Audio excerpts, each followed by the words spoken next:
మంచి కార్యక్రమాలు చేస్తే చరిత్ర గుర్తుపెట్టుకుంటుందని సీఎం చంద్రబాబు అన్నారు. తన రాజకీయ జీవితంలో అనేక కార్యక్రమాలు చేశారని, పేదరిక నిర్మూలన ఎన్టీఆర్ సిద్ధాంతమని చెప్పారు.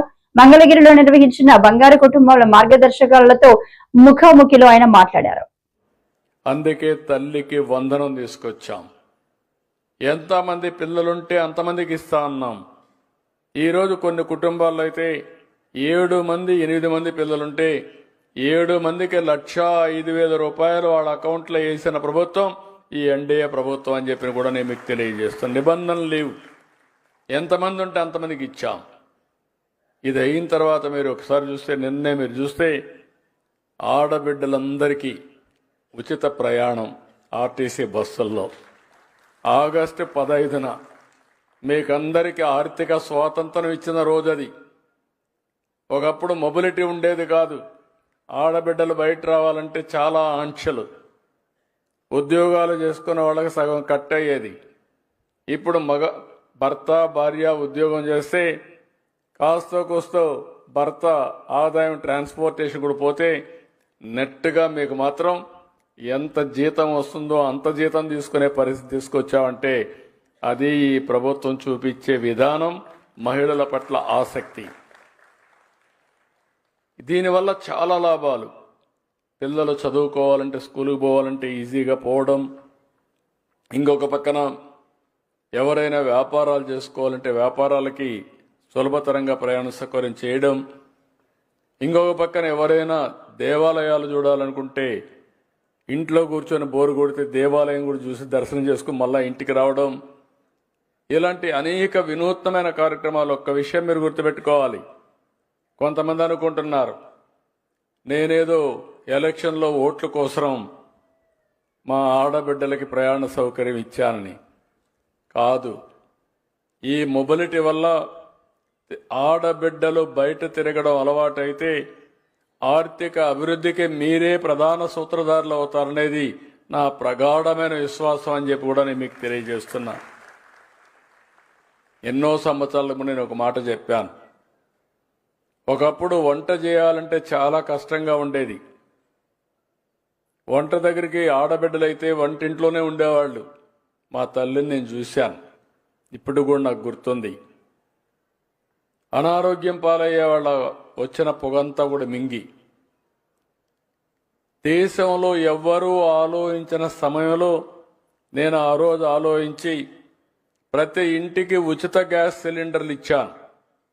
అది గేమ్ చేంజర్గా తయారైంది. దేశంలో మొట్టమొదటిసారిగా గ్యాస్ ఉపయోగించుకున్న రాష్ట్రం, ఉపయోగించుకున్న ఆడపడుచులు మన ఆడబిడ్డలని చెప్పి మరొకసారి మీకు తెలియజేస్తున్నా. ఈరోజు 3 గ్యాస్ సిలిండర్లు ఉచితంగా ఇస్తున్నాను. దానికి కూడా కారణం ఉంది. ధరలు పెరిగిపోయినాయని మళ్ళీ కట్టెల పొయ్యితో మీరు వంట చేసే పరిస్థితి వస్తే ఇది కరెక్ట్ కాదని ఇచ్చాను. అంటే మీ సమయాన్ని సద్వినియోగం చేసుకోవాలి.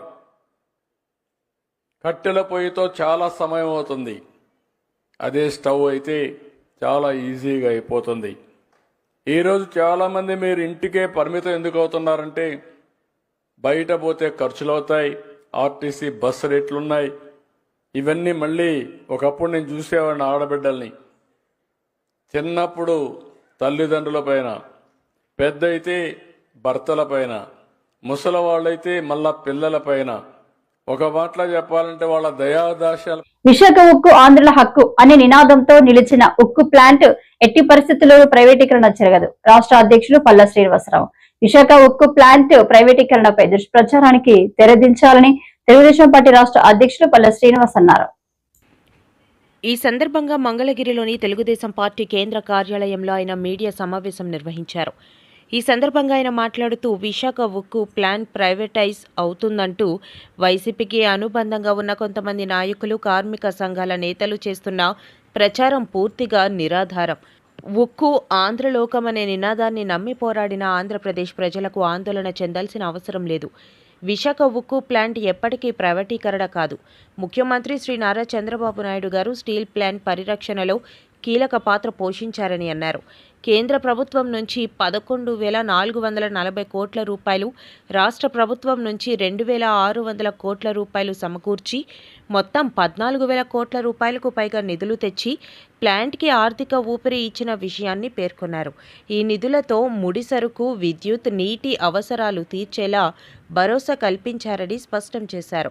1998లో అటల్ బిహారీ వాజ్పేయి గారు ప్రధాని ఉన్న సమయంలోనూ విశాఖ ఉక్కు ప్లాంట్ కష్టాల్లో ఉన్నప్పుడు అప్పటి నేతలు కలిసి 1,350 కోట్ల రూపాయలు తెచ్చి కాపాడిన విషయాన్ని గుర్తు చేశారు. అందరూ కూడా గమనించాలి. అంటే కేంద్ర ప్రభుత్వం నుంచి 11,440 కోట్లు తీసుకురావడం జరిగింది. అలాగే రాష్ట్ర ప్రభుత్వం నుంచి సుమారు 2,600 కోట్లు తీసుకొచ్చి అక్కడ ఆ ప్లాంట్ని కావలసినటువంటి ముడి సరుకులు కావచ్చు, లేకపోతే ఈ పవర్కి సంబంధించినటువంటి విషయం కావచ్చు, వీటికి భవిష్యత్తులో ఇబ్బంది లేకుండా ఉండడం కోసం అన్నీ సెక్యూర్ చేసి పెట్టినటువంటి విషయాన్ని కూడా మీరు గమనించాలి.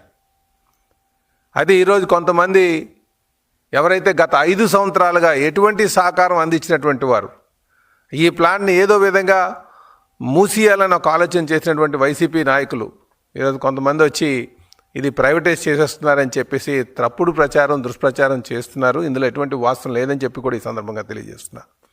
అలాగే వీళ్ళతో పాటు వీళ్ళకి వైసీపీకి అనుబంధంగా ఉన్నటువంటి కొన్ని కార్మిక సంఘ నాయకులు కూడా వీళ్ళు పబ్బం గడుపుకోవడానికి సమస్యని దాని మీద పడి బ్రతికే విధంగా ఇది ప్రైవేటైజ్ అయిపోతుందని చెప్పేసి ఒక దుష్ప్రచారం చేస్తున్నారు. ఇది గమనించాలి చాలామంది ప్రజలు.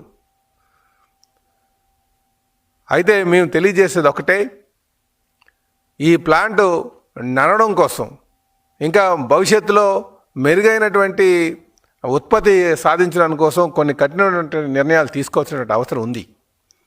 ఆ కఠినమైనటువంటి నిర్ణయాల్లో భాగంగానే కొన్ని సెక్షన్స్ వాళ్ళు ప్రైవేటైజ్ చేయడం జరిగింది. ప్రైవేటైజ్ చేయడం అంటే వీళ్ళేమన్నారు, ప్లాంటే ప్రైవేటైజ్ చేస్తున్నారు. అసలు ప్లాంట్ ప్రైవేటైజ్ చేస్తున్నారు, కొనడానికి వస్తున్న వాళ్ళు ఎవరు చెప్పండి? ముందుగా కొనడానికి ఒక ప్రైవేట్ ఇన్వెస్టర్ రావాలి కదా. ఇన్వెస్టర్ అనేవాడే లేకుండా ఉన్నటువంటి పరిస్థితిలో కొన్ని భాగాలు ఏవైతే మనం ప్రైవేటైజ్ చేస్తున్నారో అది గతంలో కూడా ఈ ప్రైవేటైజ్ అయ్యే ఉన్నాయి.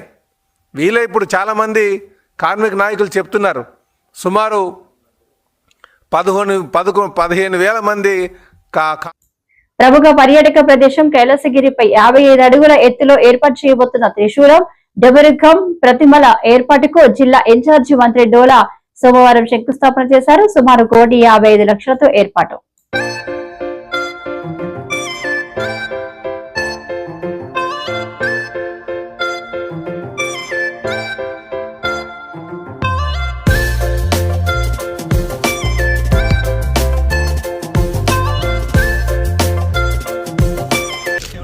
విశాఖపట్నం సుందర్ నగరం ఈ ప్రాంతం ఆహ్లాదానికి, అదేవిధంగా ప్రకృతికి పేరెన్నికంది, టూరిజంగా మంచి అభివృద్ధికి ఉన్నటువంటి అవకాశాలు ఉన్నటువంటి నగరం.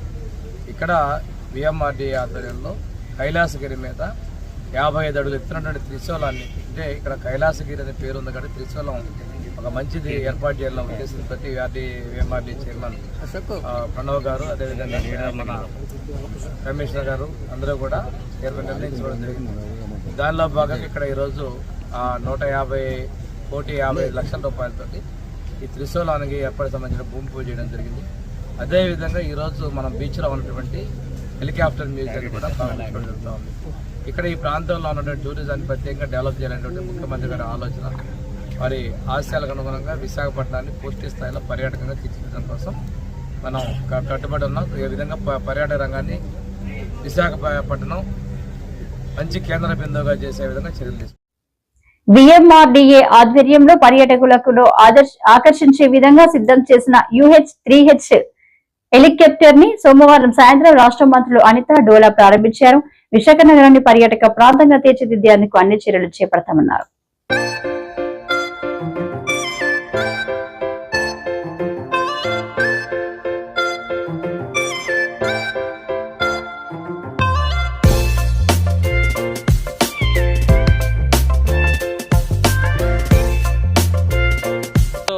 గొప్ప సంఘటనలకి ప్రారంభోత్సవాలు చేసుకోవడం జరిగింది.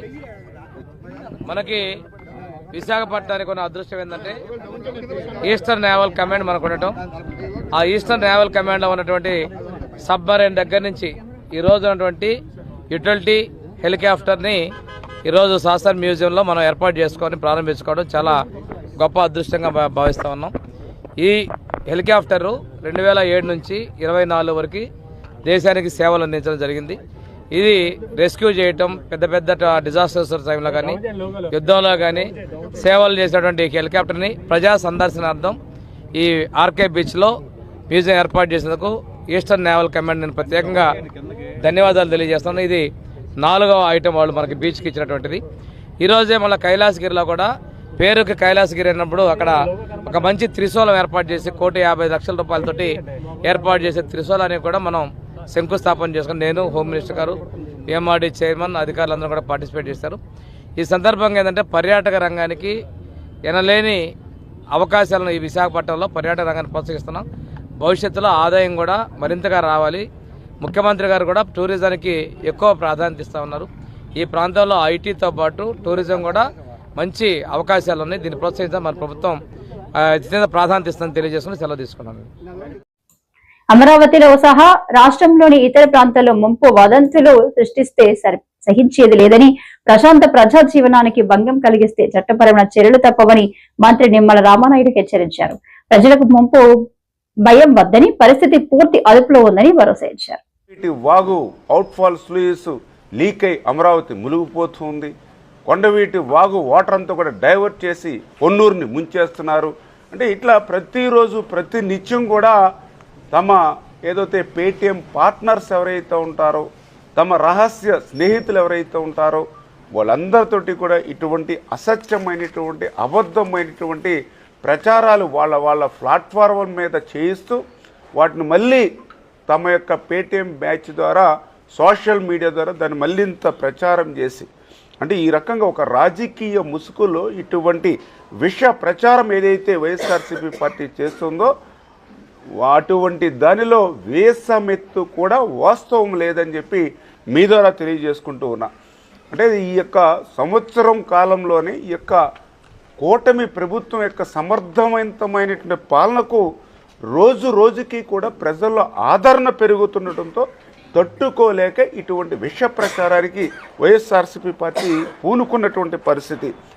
ఇటువంటి పాలనే భవిష్యత్తులో కూడా కొనసాగితే రాబోయేటువంటి రోజుల్లో వైఎస్ఆర్సీపీ పార్టీ ఈ రాష్ట్రంలో కోక్కటి వేళ్లతో సహా పెకిలించిపోతుంది అనేటువంటి భయంతో ఇటువంటి విష ప్రచారానికి ఈ రాష్ట్రంలో వైఎస్ఆర్సీపీ పార్టీ శ్రీకారం చుడుతుంది అనే విషయాన్ని ఈ సందర్భంగా తెలియజేసుకుంటూ, దానిలో భాగంగా మీ అందరికీ తెలుసు ఏదైతే కాపర్ డ్యాము ఆ రోజు 2018-2021 సంవత్సరాల్లో పూర్తయినటువంటి పరిస్థితి. అటువంటి కాపర్ డ్యాము వాస్తవంగా చూస్తే దాని స్ట్రెంగ్త్ 3 years 4 years ఇస్తారు. దానికే బట్రస్ డ్యామ్ను కూడా మనం 90% మొన్న పూర్తి చేసాం దాని స్ట్రెంగ్త్ను మరింత పెంచడం కోసం. ఏదైతే ఈ యొక్క బట్రస్ డ్యాము స్ట్రెంగ్త్ పూర్తి చేసాం, ఏదైతే ఆ యొక్క కాపర్ డ్యాముకు సంబంధించి పైభాగంలో వాహనాల యొక్క రాకపోకలకు సంబంధించి ఒక 9 మీటర్ల రోడ్డును కూడా మనం ఉపయోగించుకున్నటువంటి పరిస్థితి కూడా మీ అందరికీ తెలుసు. ఏదైతే ఈ యొక్క బట్టితో నిర్మాణమైనటువంటి యొక్క కాపర్ డ్యామ్ పైభాగాన ఏదైతే వాహనాల రాకపోకలకు సంబంధించినటువంటి రోడ్డు ఏదైతే ఉందో ఆ రోడ్డు మరి 3 మీటర్ల పొడవున 2 మీటర్ల వెడల్పున ఒక 2 మీటర్ల లోతున, అంటే 9 అడుగులు పొడవు 6 అడుగులు వెడల్పు ఒక 5-6 అడుగులు లోతున పైభాగాన మట్టి అండల జారితే కాపర్ డ్యాము గండిపడింది అనేటువంటి విష ప్రచారం ఈ వైఎస్ఆర్సీపీ పార్టీ ఇక్కడ చేయడం, దీన్ని వాళ్ళ రహస్య స్నేహితులు అక్కడ తెలంగాణ నుంచి ఈ యొక్క పోలవరం ప్రాజెక్టుకి అదేవిధంగా వాళ్ళ కాళేశ్వరం ప్రాజెక్టుకి ముడిపెట్టడం.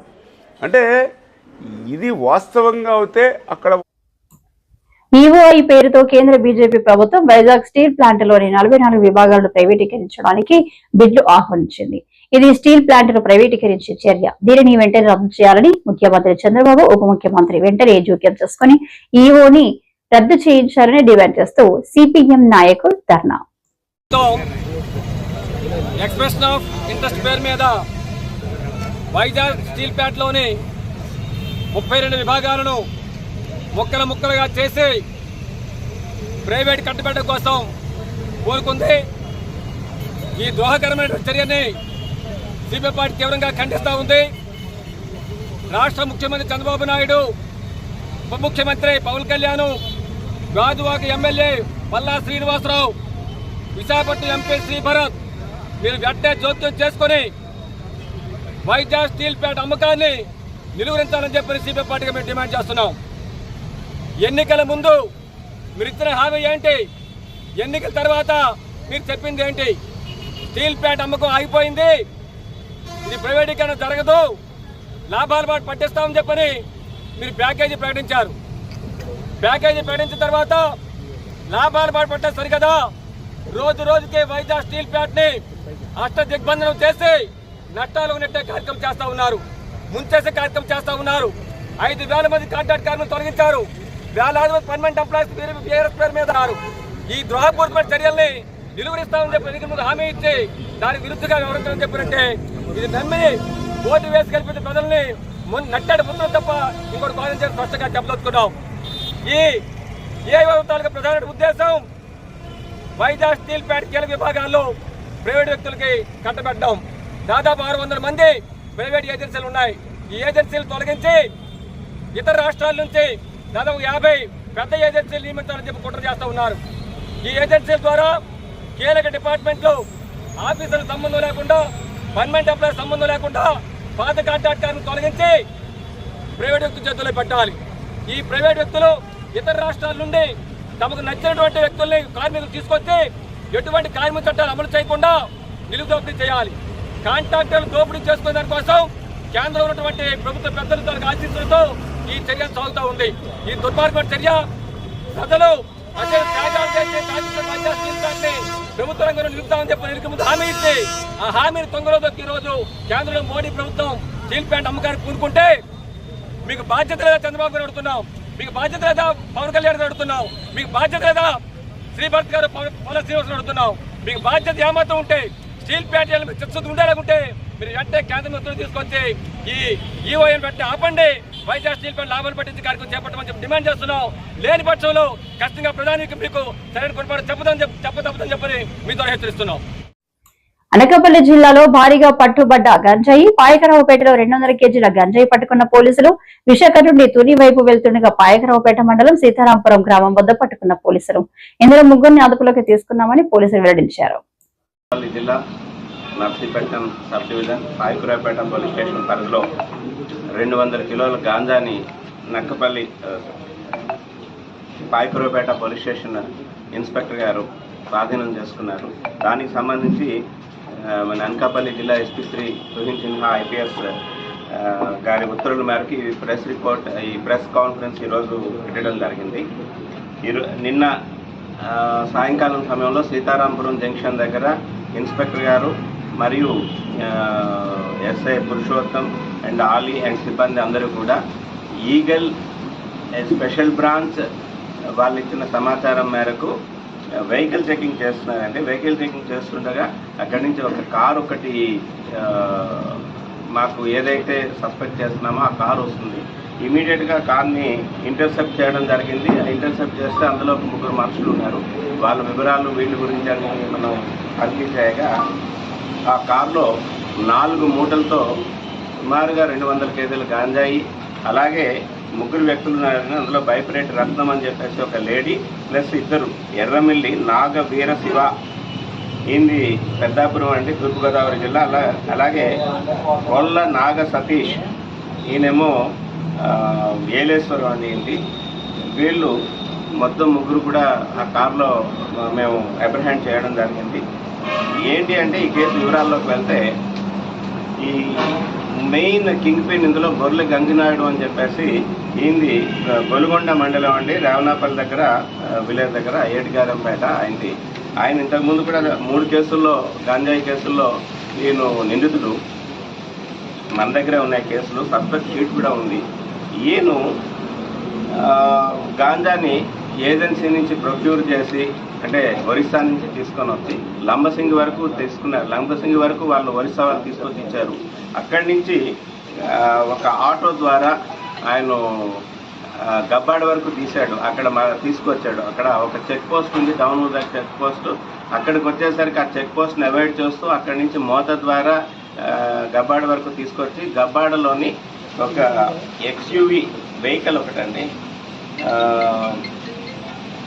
ఒక కార్ని ఎక్స్యూవీ PWD 500 W8 అని ఒక కార్లో అందులోని ఎక్కించుకొని తీసుకొని వచ్చి మన నక్కపల్లి లిమిట్స్లో నెల్లిపూడి దగ్గర డంప్ చేశారండి. డంప్ చేసిన తర్వాత ఈ సరుకు కోసం అని చెప్పేసి ఎవరైతే ఇప్పుడు ప్రజెంట్ శ్రీకాకుళం జిల్లా తెలుగు రాష్ట్రాలలో ఎస్సీ వర్గీకరణ చట్టం రాజకీయ కుట్ర అన్నారు మాల మహానాడు నేషనల్ ప్రెసిడెంట్ రత్నాకర్. శ్రీకాకుళంలో ఆయన మాట్లాడుతూ 15% రిజర్వేషన్ ఉన్న ఎస్సీలకు తెలుగు రాష్ట్రాలలో 50 ఉపకులాలు ఉంటే సీట్లు ఎలా పంచుకుంటారని ప్రశ్నించారు.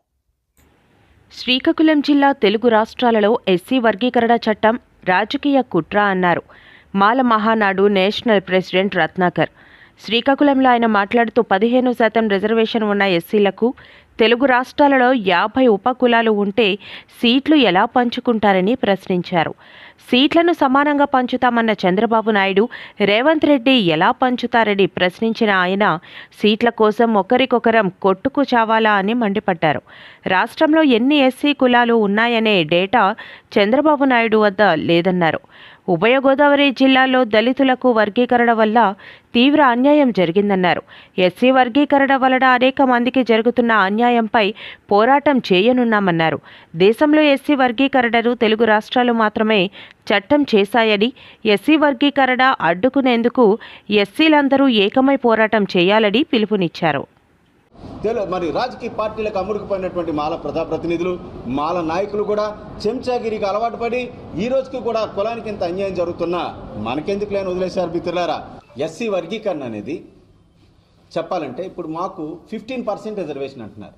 15% రిజర్వేషన్ అంటే 100 ఖాళీలు ఉంటే 15 కేటాయిస్తూ ఉన్నారు ఎస్సీలందరికీ. తెలుగు రాష్ట్రాల్లో ఎస్సీ లిస్టులో 59 ఎస్సీ కులాలు ఉన్నాయి. దేశవ్యాప్తంగా 1108 ఎస్సీ కులాలు ఉన్నాయి. ఇక్కడ 100 ఖాళీలో 15 తప్ప 100 మంది ఎస్సీలో 15 మందికి కాదు. కాబట్టి తెలుగు రాష్ట్రాలు ఈ 100 ఖాళీలో 15 తెలుగు రాష్ట్రాల్లో ఉన్నటువంటి 59 ఎస్సీ కులాలు పంచుకుంటే 100లో 4కే రిజర్వేషన్ వస్తూ ఉంది. అది కంబైన్డ్గా ఉపయోగించుకుంటే దేశవ్యాప్తంగా అంతే. ఇప్పుడు మోడీ సాబ్ ఏమంటున్నాడు, 100లో 4కి ఇచ్చే ఈ సీట్లను దేశవ్యాప్తంగా ఉన్నటువంటి 1108 ఎస్సీ కులాలకు సమంగా పంచుతాడట. అలాగే తెలుగు రాష్ట్రాల్లో చంద్రబాబు నాయుడు రేవంత్ రెడ్డి తెలుగు రాష్ట్రాల్లో ఉన్నటువంటి చంద్రబాబు నాయుడు రేవంత్ రెడ్డి తెలుగు రాష్ట్రాల్లో 59 కులాలకు సమంగా పంచుతాడంటే ఇది ఎస్సీ క్లాసిఫికేషన్. మనం అదే అంటాం. ఏమంటున్నాము, మాకు ఇచ్చే reservation nothing but left over rice, spit rice, what is that, peanuts. మాకు ఇచ్చేది ఎంగిలి మెతుకులు. ఈ ఎంగిలి మెతుకులో వాటాల కోసం కొట్టుకు చమ్మని చేస్తావేంటి మోడీజీ. एससी लिस्ट में बाकी जातियों पर अगर आपको सच्चा प्यार है, if you are really interested to